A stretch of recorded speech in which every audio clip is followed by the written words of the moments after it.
SSC ২৬ batch খুব সহজেই শিক্ষা মন্ত্রণালয়ের নির্ধারিত ওয়েবসাইট থেকে তোমরা যদি রেজাল্ট দেখতে চাও তাহলে আজকের ভিডিওটি তোমাদের জন্য। রেজাল্ট দেখার অনেকগুলো উপায় রয়েছে। আজকে আমরা মোট 3টি কার্যকর উপায় দেখাবো।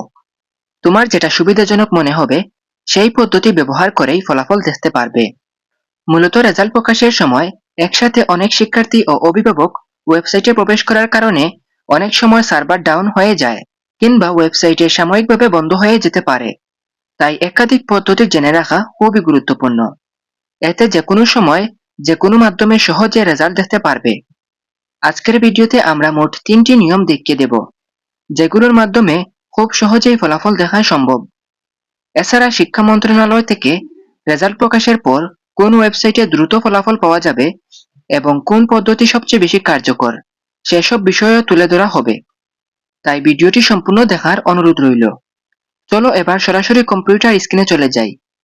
তোমরা যারা মোবাইল দিয়ে ফলাফল বের করতে চাও তারা এই একই পদ্ধতি অবলম্বন করবে।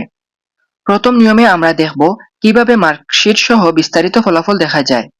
এই ওয়েবসাইটের লিংক আমি ভিডিওর ডেসক্রিপশনে দিয়ে রাখব, সেখান থেকে সরাসরি প্রবেশ করতে পারবে।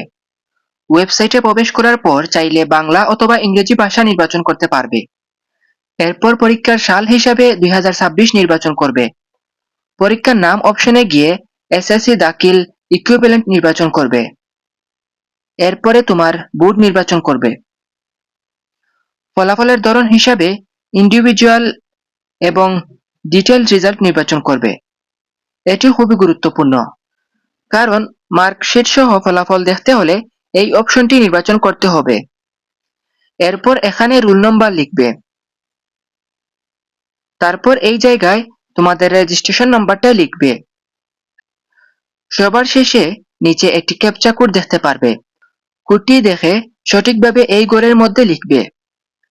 যদি কোডটি বুঝতে সমস্যা হয় তাহলে রিলোড বাটনে ক্লিক করে নতুন ক্যাপচা নিতে পারবে। সবকিছু ঠিকভাবে পূরণ করার পর ফলাফল বাটনে ক্লিক করলে তোমার মার্কশিট সহ বিস্তারিত ফলাফল চলে আসবে। বর্তমানে যেহেতু ফলাফল প্রকাশ হয়নি তাই এখন ফলাফল দেখা যাচ্ছে না। রেজাল্ট প্রকাশ হওয়ার পরই এই ওয়েবসাইটের মাধ্যমে ফলাফল দেখা যাবে। এই ওয়েবসাইটে গ্রেড ও মার্কশিট সহ বিস্তারিত ফলাফল দেখা যায়, যেমন এ+, এ এবং এ- ইত্যাদি, এবং মোট জিপিও দেখা যায়। পাশাপাশি প্রতিটি বিষয়ে কত নম্বর পেয়েছো সেটাও দেখতে পারবে। এটি ছিল প্রথম নিয়ম। এবার আসি তোমাদের দ্বিতীয় নিয়মে। দ্বিতীয় নিয়ম হচ্ছে এসএমএস এর মাধ্যমে ফলাফল দেখা। তবে দ্বিতীয় পদ্ধতিতে যাওয়ার আগে একটি কথা বলতে চাই, যারা এখনো আমাদের চ্যানেলটিকে সাবস্ক্রাইব করোনি এবং ফেসবুক পেজটিকে ফলো করোনি তারা অবশ্যই করে রাখবে, কারণ সামনে কলেজ ভর্তি সংক্রান্ত সকল গুরুত্বপূর্ণ তথ্য, আবেদন প্রক্রিয়া, ভর্তি গাইডলাইন, কখন আবেদন শুরু হবে, কখন শেষ হবে, সবকিছু সম্পূর্ণ ফ্রিতে তোমাদের কাছে পৌঁছে দেওয়া হবে। আমরা গত 4-5 বছর ধরে কলেজ ভর্তি নিয়ে কাজ করছি। এই দীর্ঘ অভিজ্ঞতাকে কাজে লাগিয়ে তোমাদের কলেজ ভর্তি প্রক্রিয়াকে আরো সহজ করে তুলতে চাই। তাই অবশ্যই আমাদের সঙ্গেই থাকো। এখন আসি এসএমএস পদ্ধতিতে। এসএমএস এর মাধ্যমে ফলাফল দেখতে হলে তোমাদেরকে নির্দিষ্ট ফরম্যাটে মেসেজ পাঠাতে হবে। তুমি যদি ঢাকা বোর্ডের শিক্ষার্থী হও তাহলে লিখবে এসএসসি, এরপরে স্পেস দিবে, এরপরে ডিএইচএ, এরপরে আবারও স্পেস দিবে, এরপরে তোমার রোল নম্বরটি লিখবে, এরপরে স্পেস দিয়ে 2026 লিখবে। এরপর পাঠিয়ে দিবে 16222 নম্বরে। একইভাবে অন্যান্য বোর্ডের ক্ষেত্রে শুধু বোর্ড কোড পরিবর্তন করতে হবে।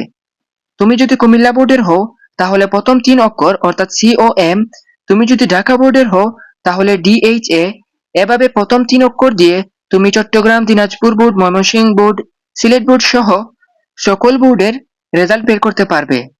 এছাড়াও তুমি মাদ্রাসা বোর্ডের হলে MAD এবং টেকনিক্যাল বোর্ডের হলে TEC এগুলো ব্যবহার করবে।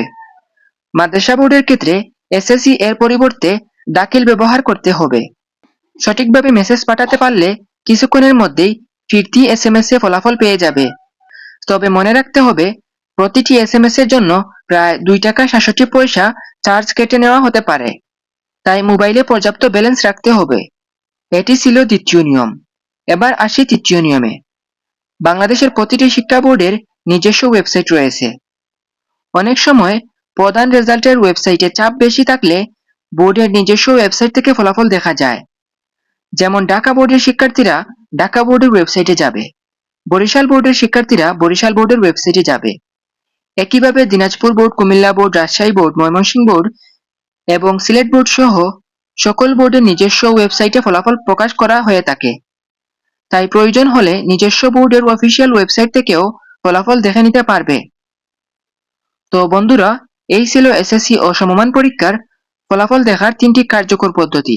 আশা করি শিক্ষার্থী ও অভিভাবকরা এই নিয়মগুলো অনুসরণ করে খুব সহজেই ফলাফল দেখতে পারবে।